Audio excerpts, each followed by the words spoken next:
Welcome back to Unranked Podcast. Back with another episode this week. Got another guest joining us again, Austin Stewart, coming by to try to talk a little bit about, we're going to chat a little bit about the Colts. Don't want to hurt, bring up any sore subjects or anything. We just kind of talk about how they kind of ended the season. Of course. Things they might need to address in the draft. A little bit of NFL offseason. And then we'll also just touch on, the big event in sports right now, of course, the NBA playoffs. So, just kind of kick things off, man. Last time we had chatted, the Colts, they were kind of peaking, doing whatever, doing what everybody thought they would do. And then it came down to that last Sunday in Jacksonville. And now, fast forward to April, they got a new quarterback, so they really, made some changes. So what are your thoughts on how that ended? I'm as hurt as much as you feel I would be hurt. We were there. It came down to last week, but we lost 2 games in a row that we should have had. Yeah. So to end the season like that, legitimately on our shoulders and just give it away to a team that wasn't even trying to win. And then to carry that thought into the postseason, that we're so irate, we get rid of our quarterback without a backup plan, without a succession plan. So now we're sitting here trying to get into the Deshaun sweepstakes. We're sitting here trying to get different quarterbacks on the market, maybe looking to a Russ. People are canceling us out of their list, their trade destination. So I don't know. The whole situation left me with a sour taste in my mouth, even though I don't think the situation turned out to be as bad as it could have been. Yeah. It did feel like it was like we got rid of Carson Wentz just to end up with Matt Ryan, so that I guess those are kind of my thoughts. So yeah, no, I think it's kind of crazy. Just like, you lost a pick because Carson Wentz played too much. Really kind of cost you playoffs. Yes. That last game, that was definitely definitely should have won that game. But I definitely remember him also throwing an interception. I don't know if it was a pick 6, in Indianapolis against the Titans. Kind of that's another, game that y'all could have had. And, just the rough start y'all had and stuff with him just, being injured, sprained both ankles in one game somehow. That's the thing. That's the thing with Carson, though. He did enough. He would do enough, right? He would get us. He would get us through some games. Some games he would play well. But he would do just enough to keep us relevant last year, but he also would be the reason why we would lose. So it was like, bro, we can't get some form of consistency out of you. Can't you just not lose us the game this time? Just do something like that. Just don't lose us the game this time. Yeah. It just got kind of crazy because I remember there's one game, I think it was against the Patriots. He only threw for 55 yards. And I'm like, yeah, this ain't sustainable. No way you could be. But that might have been the game that JT went nuts though. It did. So it was one of the things where it kind of worked out. But I'm like, all right, that's one game. You know what I'm saying? They just kind of shook out that way. But that's even what's more frustrating about our team is that we have the back. Yeah. We have the run game. We have playmakers on the outside. I wouldn't say we have any stars. But we have people who can catch the ball on the outside, get it to them. We got a big body in Pittman. We got some speed receivers that we're gonna, I think, in the draft gonna try and target and get around them. But then we have the defense. We have the defense. We have everything we need in the defense. We could be a little deeper at DB, but we're looking at a top defense the last 2-3 years. Yeah. So that was what was frustrating is the story with the Colts. Everyone could say it. Everyone knows it. They're a quarterback away. But 5 years later, we're still a quarterback away. We've had the pieces around us, and we literally have had a different quarterback different starting quarterback the last 5 seasons, or we will after this. So it's frustrating. Yeah. You got something to eat? No, I was just gonna. I agree that it's frustrating. I know I watched the Pat McAfee show, and he was saying that they should have just, handled the ball off 40 times that game just to secure the dub. So I know he was hammering that home out of frustration. But I know I looked at the draft a little bit, and you guys got the 42nd pick, I believe. Mm-hmm. Do you think, seeing how Matt Ryan is, older, probably don't have maximum handful of years left. You think you should go ahead and get a quarterback with that pick, or you should try to shore up the team that you have now and maximize him? Well, to kind of to branch off that, we don't even have a first round pick, which also puts us in this weird thing. Like, we did all of this reacting to how bad Carson Wentz was, and basically had the whole organization shaky for a little bit before we could figure out who our quarterback situation was. But I'm sorry, to come back to your question, at the 42nd pick. So I say all that to say, I know I'm kind of riding the fence both ways here, but am I happy that we ended up with Matt Ryan? Not exactly, but at the same time, I guess it could be worse. We're talking about a former league MVP. We're talking about a guy who likely does have at least 2 more years, 2 to 4. So I don't know what that'll look like if he's in, blue and white, but I would say we would try and build for now, keep the team as a win now mentality, and go get a weapon. What I would think we would try to do, or should try to do, is get that pass pro locked up for an old veteran like that, make his life easier. I think we were ranked near about like around 30th in pass pro, obviously near the top of the league in run blocking, but maybe shore up that tackle position. We let go of Eric Fisher, I believe.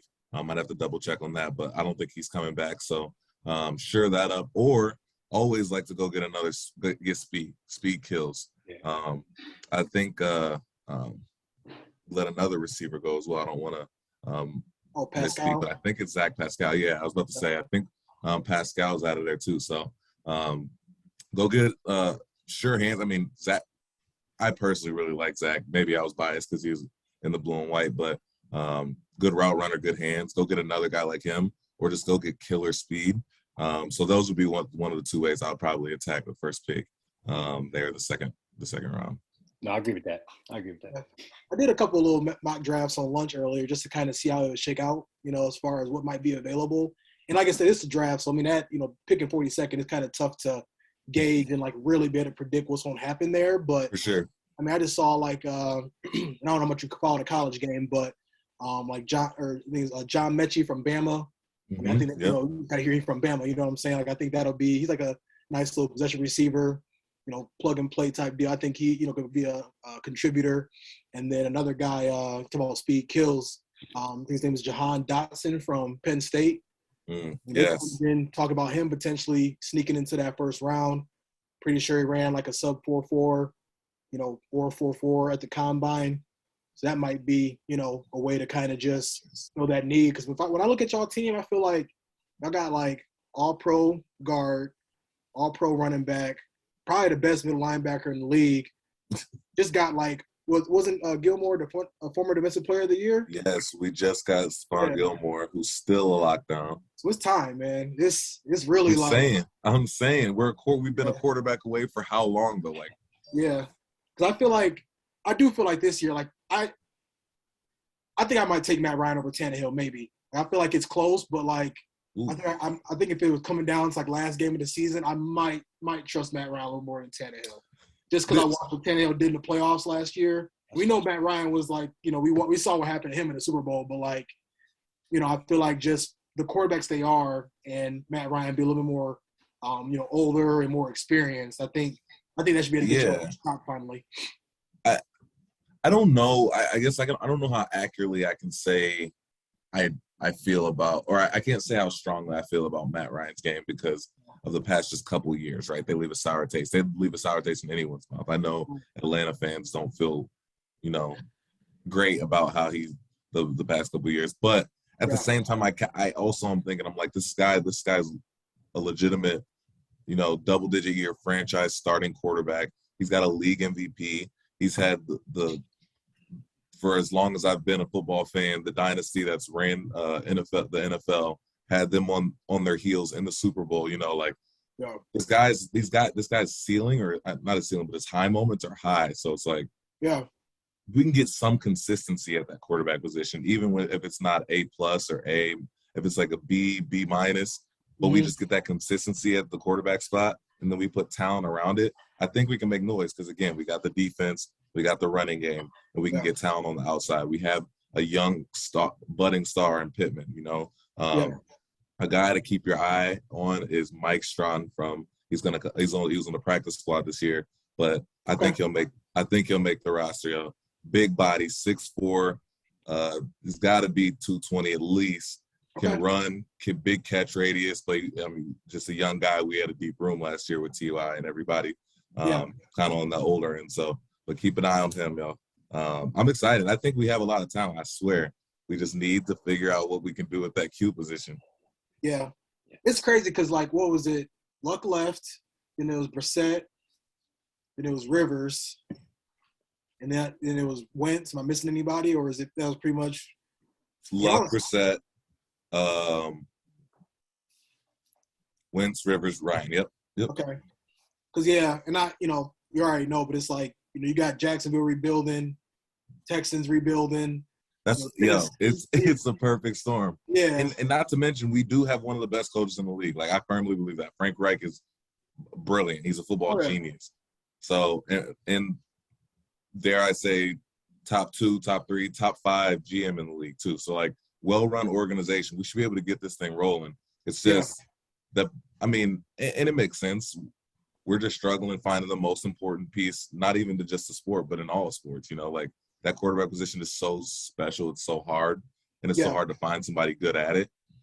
Makes sense why this would be the one where we're struggling.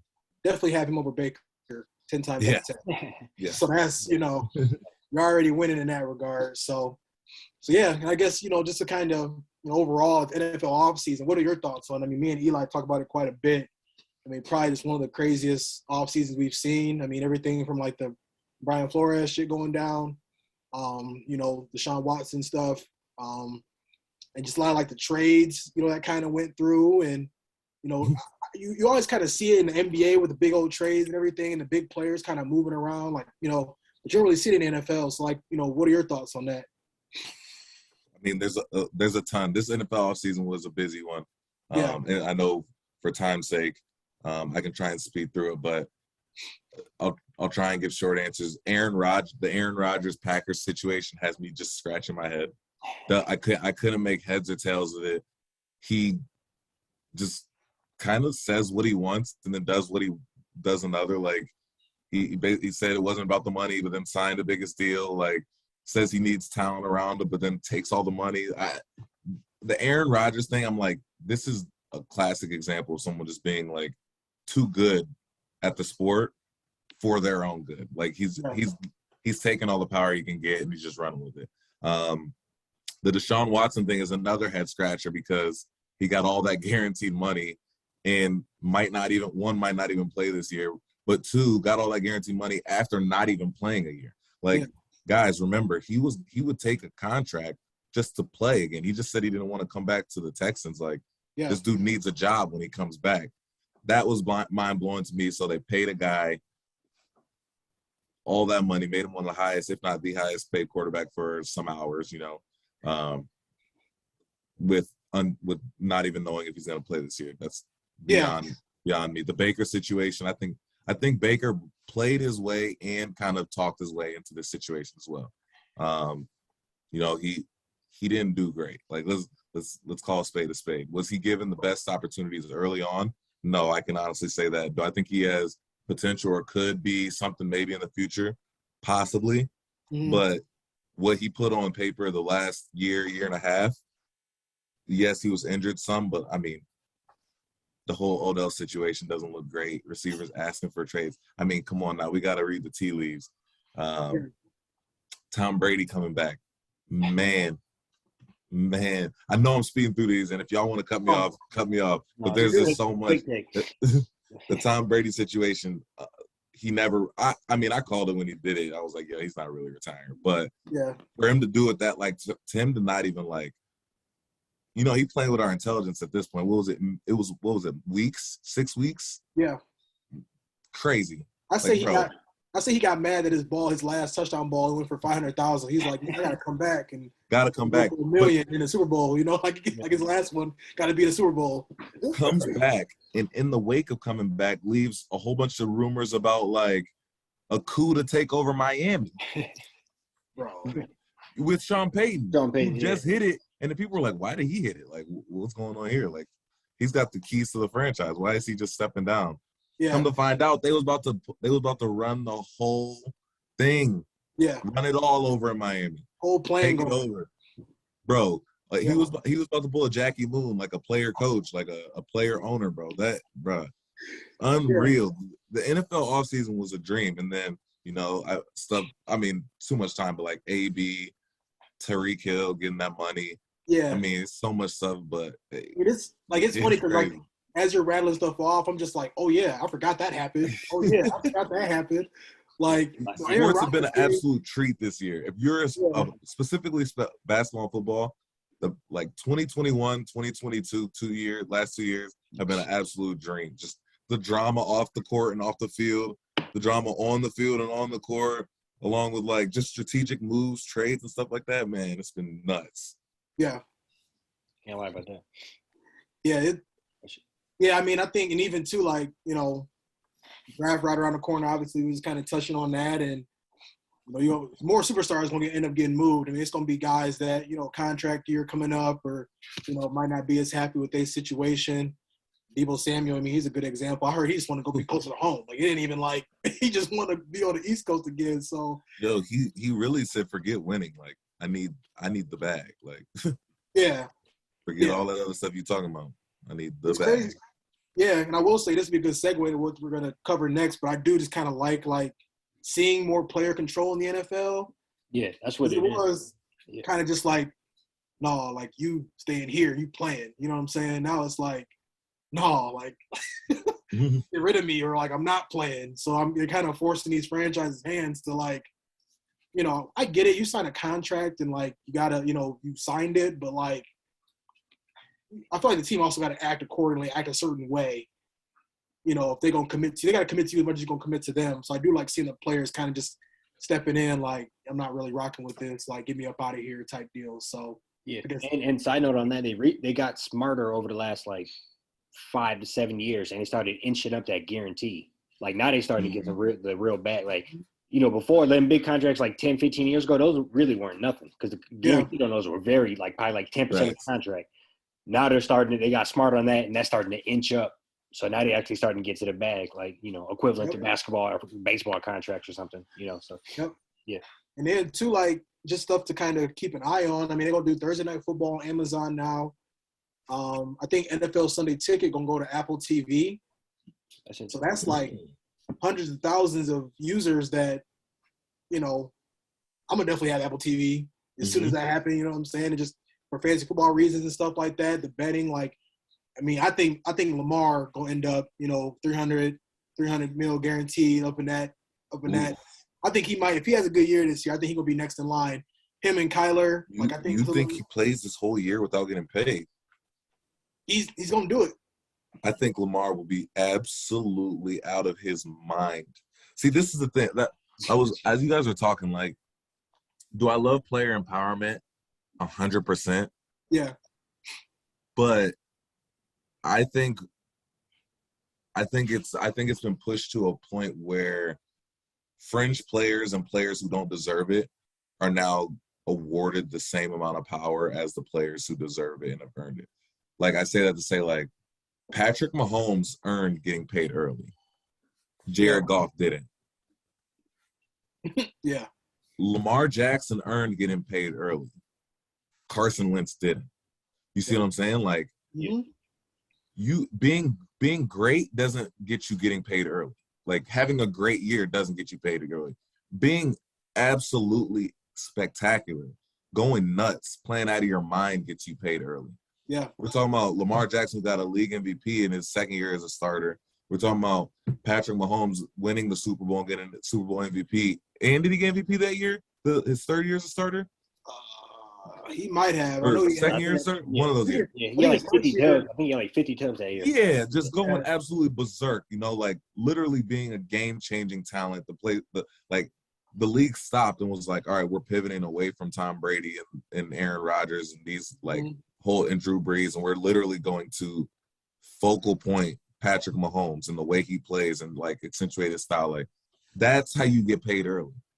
You don't get paid early by having an okay standout year. Like, yeah, Debo, you were nice, but like to me, I'm kind of old school in the fact that it's like, yo, you gotta also like be nice and fall in line. Like his pay year is next year. Yeah. Like receivers, skill players, like you put together 2 years.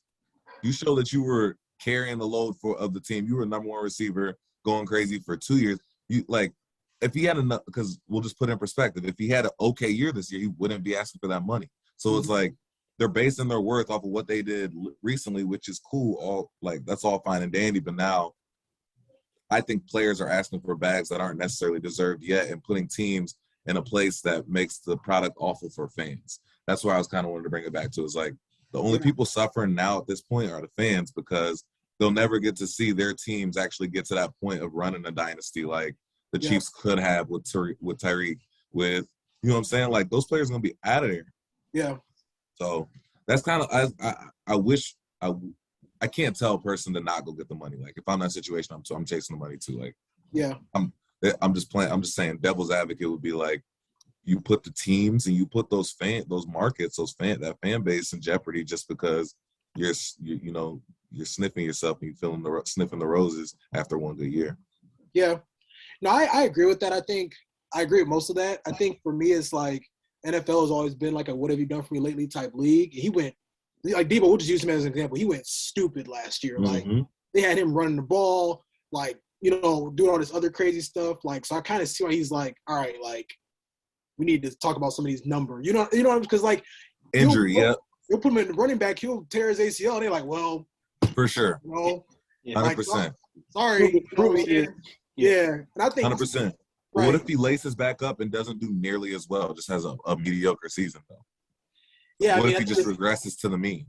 Yeah, like, I think it's either that or he don't play for you, and then you see him, wild card round or whatever, and he's gonna destroy you. You know what I'm saying? Like I think it's just kind of like I feel like it's just like I said, it's one like the what have you done for me lately type deal to where 100%. But you got to think though, every single time in a situation, 100% of the time, that player is going to a bad team.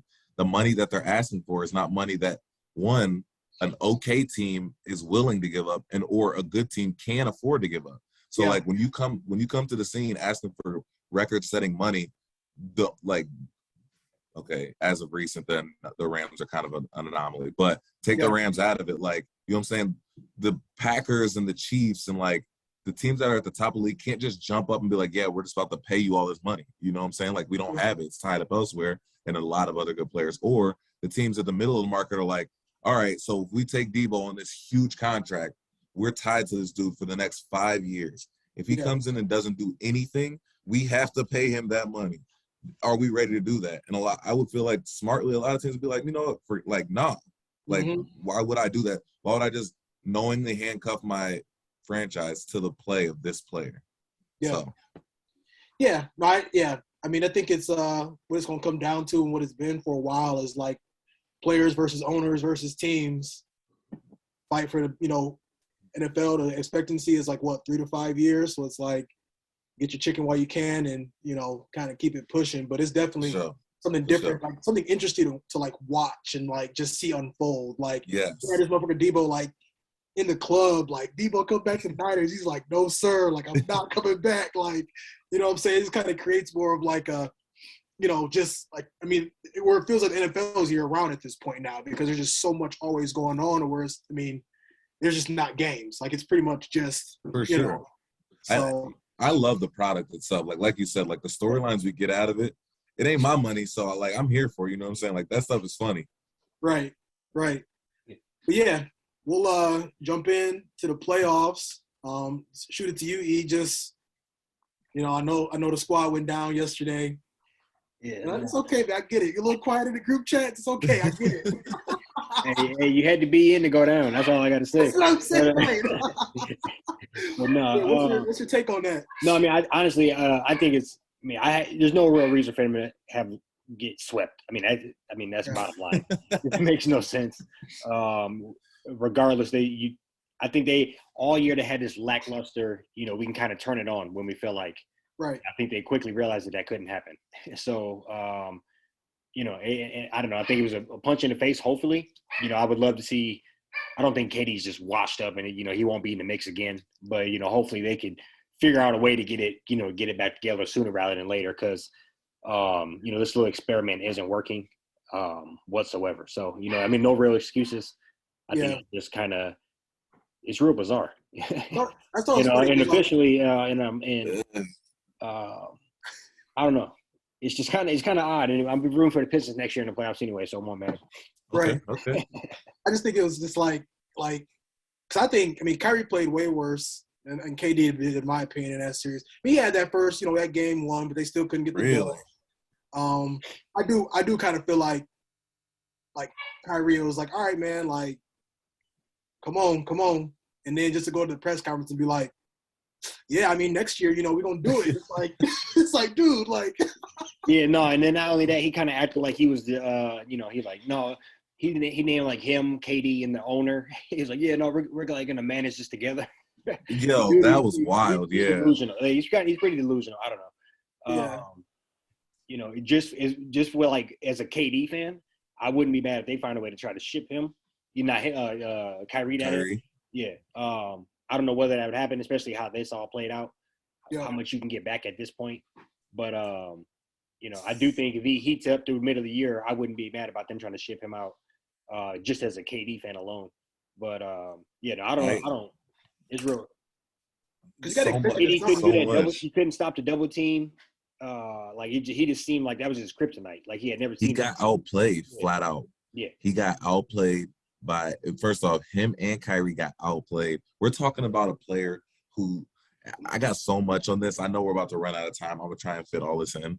I can go for days, but Kyrie has always been one of my favorite players. He lost mad respect on this series alone. Everything about it leaves a sour taste. Getting swept, getting manhandled by the players who you're supposed to be manhandling. Yeah. And in doing so, not even attempting or making an adequate attempt to look like you put up a good fight. Like, he was getting dominated. They were getting dominated on both ends. He was dribbling off his leg. You know what I'm saying? Like, he looked unrecognizable. Yeah. That can't happen when you have Kyrie around the team. That also can't happen with the amount of shit talking y'all been doing or y'all do, the amount of cockiness that y'all just leapt through the season with. It's unreal. Yeah, you know what I'm saying? I probably got somebody that can hit the game winner. Like, there's so much. And, honestly, this is to that point real quick. The just getting outplayed. I'm a firm believer. With some of my favorite players, Kobe, Allen Iverson. Some of them guys. They would go down shooting 45 times. Yes, so I kind of feel like I would rather see that. I would rather see KD KD be 9 of 36 and a loss than what happened. Yeah, that's why I text you on Saturday. I'm like 11 shots. Yeah. I'm not even trying to like stir a pot, but I'm like I didn't see the game because I was out and about Saturday. I checked my phone. I'm like, KD got 16. Bro, they only took like 11 shots or something like that. I'm like you just hit on the head. Like, I only had to like really repeat it, but it's just at least give me 40. Unreal, you know what I'm saying? though. Like, try to get me at least 25, 30. Like, I get it. You know what I'm saying? But like, I don't know. It was just kind of weird, just kind of seeing. Like, they were like they had a good game plan. Give Celtics credit.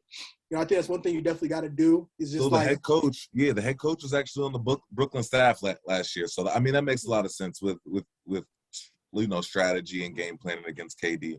But still, to have all these people woofing about how he's been better. He's been the best player in the league for the past 4 or 5 years. He was better than LeBron when he was in Golden State. And to hear all that, this series alone, if you watch these 4 games, because again, it was a sweep. If you watch these 4 games, you would literally be like, I was wrong. You could watch the series and be like, KD at best was always at his very best. His peak was only number 2 in the league. Like, that's what this kind of breaks down to me. He even made the joke. He said, I've been number 2 in everything. Number 2 coming out of high school, number 2 overall pick, coming out of college. Like, yeah. All right, bro. You had to join you had to join the 70, what is it, 73-9 Warriors. Yeah. Yeah. Sorry, bro. And just back to the friend, why ain't Steve Nash fired already? I don't see. This is the thing, though. Can we blame Steve Nash for any of this? But he can't coach. I mean, regardless, he might not be able to coach. But can you honestly say he's given a fair opportunity to coach?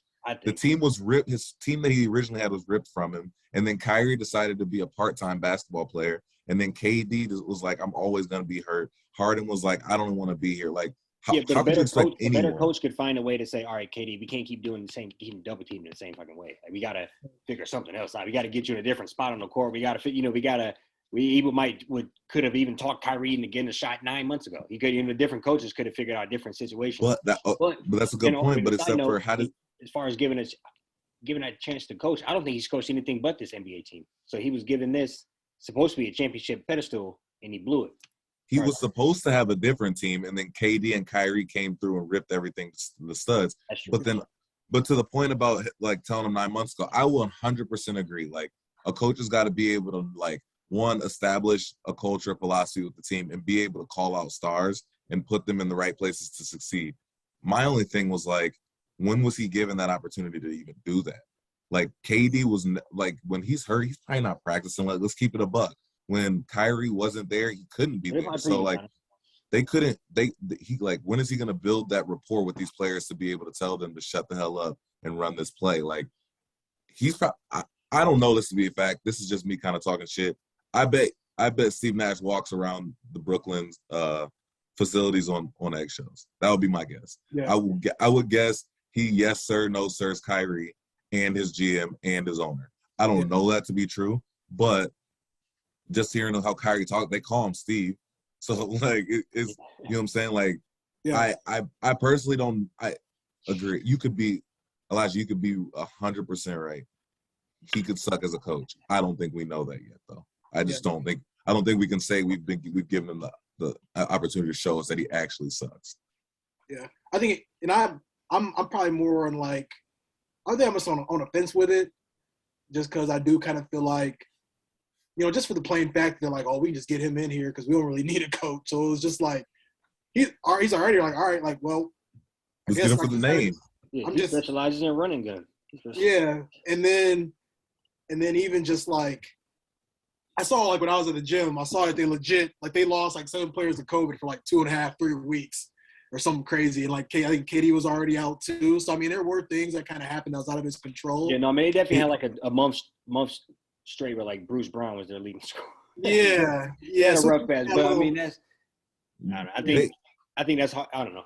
Lots of teams had to deal with that type of, like, issue. Right. Like, and like I said, I just think they need to, like, they can make an upgrade. You know what I'm saying? Like, if, like, a Mark Jackson becomes available, like, says he decides he wants to come coach, or, like, some of these other coaches that might not be doing anything at the moment, like, it might not hurt to just kind of test them waters and see.